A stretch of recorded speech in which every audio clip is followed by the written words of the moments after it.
First Step: How Upright Walking Made Us Human by Jeremy De Silva. The author is a paleoanthropologist who researches in like human evolution. He specialized in the study of like locomotion in the early hominoids and hominins, which includes modern humans.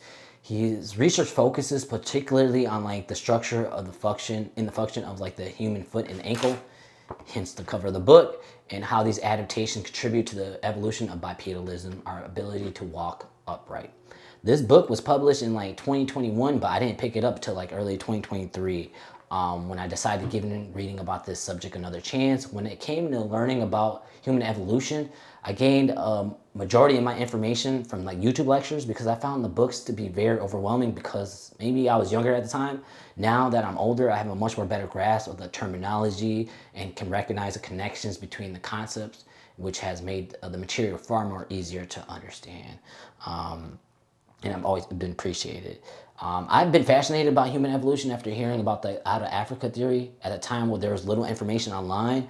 But hearing how humans originated and came out of Africa, I wanted to learn more. I researched the topic, and that's when I found out about the hominin Lucy. This was right at the time when I was leaving before my trip to Eritrea more than almost 10 years ago, a trip that ultimately changed my life. It was a tremendous culture shock, and to this day had a lasting impact on me. But this book is divided into three parts. The part one is the origin of walking upright. The author states the strangest aspect of human evolution is not our ability to communicate through speech or our unique way of cooling, but instead he thinks the most unusual trait is that humans walk on two legs. And one of the central questions of the book explores why humans transition from moving four limbs to walking upright on two legs. The book talks about a French nationalist, Jean Lamarck, known for coining the term biology. He believed that organisms could alter their physical characteristics during their lifetime in response to their environment and behavior, and that these acquired traits could be passed to their offsprings.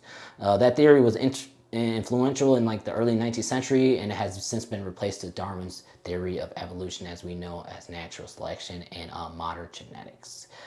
In the book, in part one, he goes through some of the leading hypotheses of why humans stood upright. To say a few, the peekaboo hypothesis, which was that our primates stood upright, was to survey those grassy landscapes for dangers before crouching down, or made possibly to stand upright to make themselves look larger and threatening.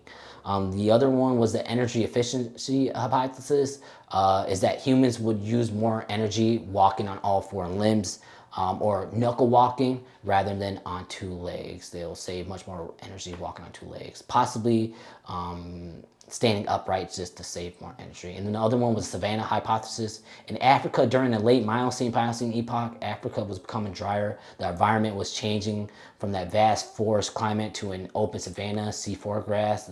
The forest became much more fragmented. Those early human ancestors had to adapt to these new early environments by walking upright. See over those tall grasslands and possibly carrying items of food, tools, and other objects. But Jeremy clearly explains that there is no single reason for bipedalism and that it was a selective beneficial ancestor and that it was like more of a package that led humans to walking upright and possibly became a trend.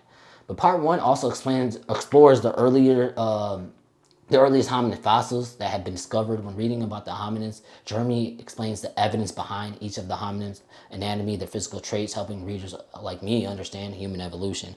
If one of the earliest hominids discussed is Sahelanthropus tractatus, which lived about 7 million years ago and found in Central Africa, Chad.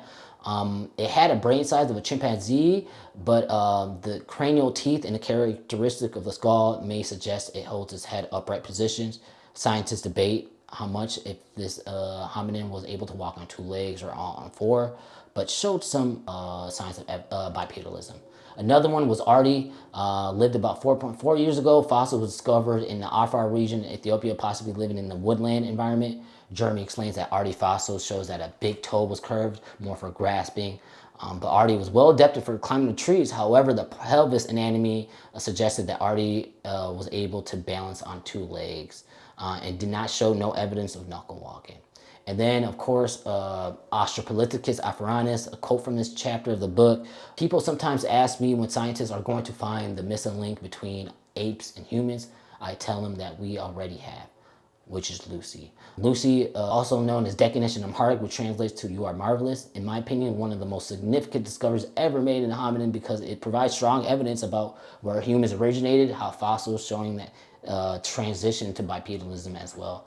But what made the discovery so important was the large number of bones that were recovered, allowing scientists to study the anatomy in a much more greater detail. Lucy fossils showed stronger evidence of bipedalism, and there is a full chapter about Lucy in the book. Part 2, Becoming Human, examines how walking upright shaped human evolution. There's a chapter called Many Ways to Walk a Mile, and this chapter explains how early humans not all walk the same. Fossil evidence shows that different hominin species had different body shapes and forms of locomotion, and some walked primarily on two legs while others used combination bipedalism and walking on all four, resulting in different types of gaits. Although many hominid fossils have been discovered in Africa, these species lived in a variety of environments and adapted to different lifestyles, especially when it comes to Homo erectus. The author explains that scientists are still uncertain whether Homo erectus directly evolved from the Australopithecus lineage, but one notable Homo erectus was discovered in Kenya named Nakatomi Boy, which was found in Kenya in 1984. It became known for having a really complete fossil. Fossil revealed that he was a young boy with many human-like features. He had a large brain, long legs, a body proportion of a modern human pretty much, showing that he was well adapted for walking long distance. It is believed that Homo erectus was one of the first hominids to migrate both in and out of Africa, reaching farther than any of the earlier hominins ancestors before. With Homo erectus, fossil sites included Georgia in the Caucasus region and reaching as far as Java, Indonesia. Paleontologists also not only studying the fossils but also examining the environment these hominids lived in. They study what's happening during that time period, including the predators they faced, the volcano activity, the climate changes, and the types of food that was available.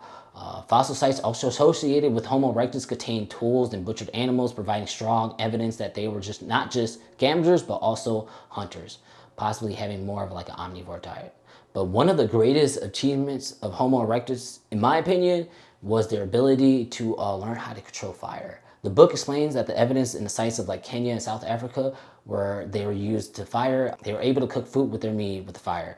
Especially with that meat, cooked meat, they're able to digest the food much more better to gain more energy. I also think bone marrow probably played a huge role into this, but as hominids became much more efficient of eating much more better diet, that changes of the posture, the position of the foramen magnum, the brain development, and better breathing control all occurred alongside the major developments such as a more specialized hyoid bone. Overall, all combined contribute to the evolution of speech. During the same time period, the changes in the inner ear also help humans process sounds. But the Homo erectus lineage laid the foundation for the Homo sapiens. The oldest Homo sapiens fossils discovered was in Morocco, Ethiopia, and South Africa, showing that early humans developed across the regions of the continent.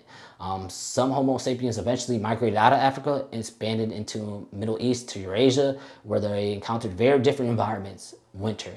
But as we know, Homo sapiens were not the only hominids moving across the planet. As they expanded into Eurasia, they were encountered with the Denisovans and the Neanderthals. But that's another story for another time.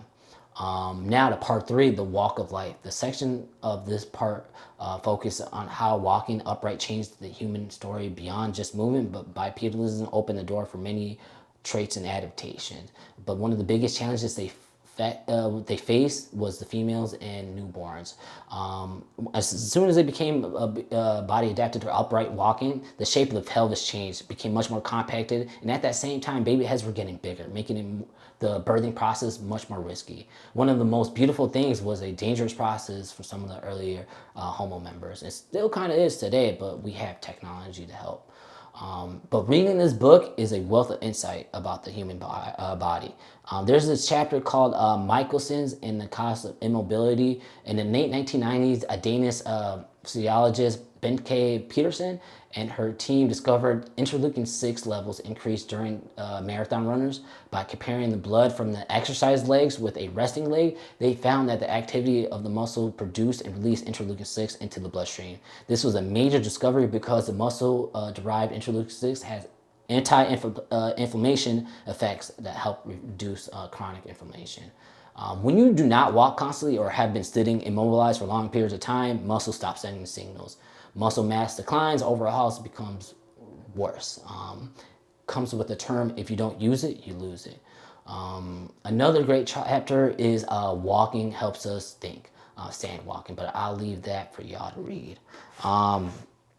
My final thoughts when reading this book, you definitely will appreciate what paleoanthropologists do. De Silva doesn't just explain human evolution, but also shows the process behind the scenes, getting a sense of the field work, the fossils that are discovered, how they analyze it, the data collected, having research from different disciplines, collaborate to piece together the lives and the environment of these ancient ancestors, understanding the time, the patience, the teamwork that is all required to make a single scientific discovery.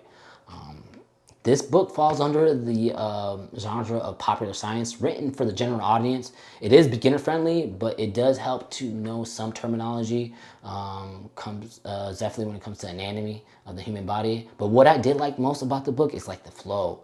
It follows this pattern of like a discovery of the fossil, the evidence behind it, what they concluded, and like how it relates to the modern humans, which made it very easy for me to follow when reading the book.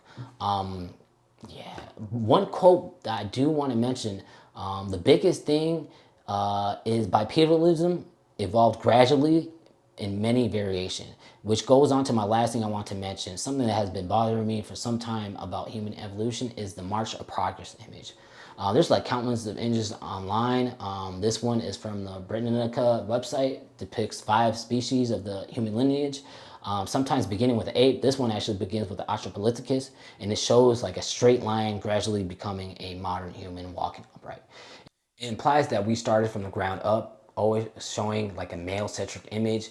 For the Homo Neanderthal, book states that we did interbreed with them, but we did not directly evolve from them. But the biggest thing is the image of the Homo sapien shows of a lighter skin, straight hair, more of a Caucasian type of look. Sometimes you will see the much more whiter blonde hair and blue eyes. And this is the image that he has in the book. It shows it wasn't just a straight line, but more of an evolutionary branching, having different hominid species, more female-centric. It shows the true environment behaviors of like hanging from the branches. And more importantly, the modern human shows more of a African of a human. Now, just the knowledge you get from this book, honestly, I'll give this book a 10 out of 10.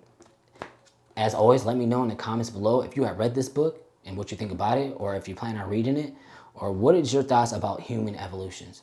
If you enjoyed the content, hit the like, subscribe. Until next time.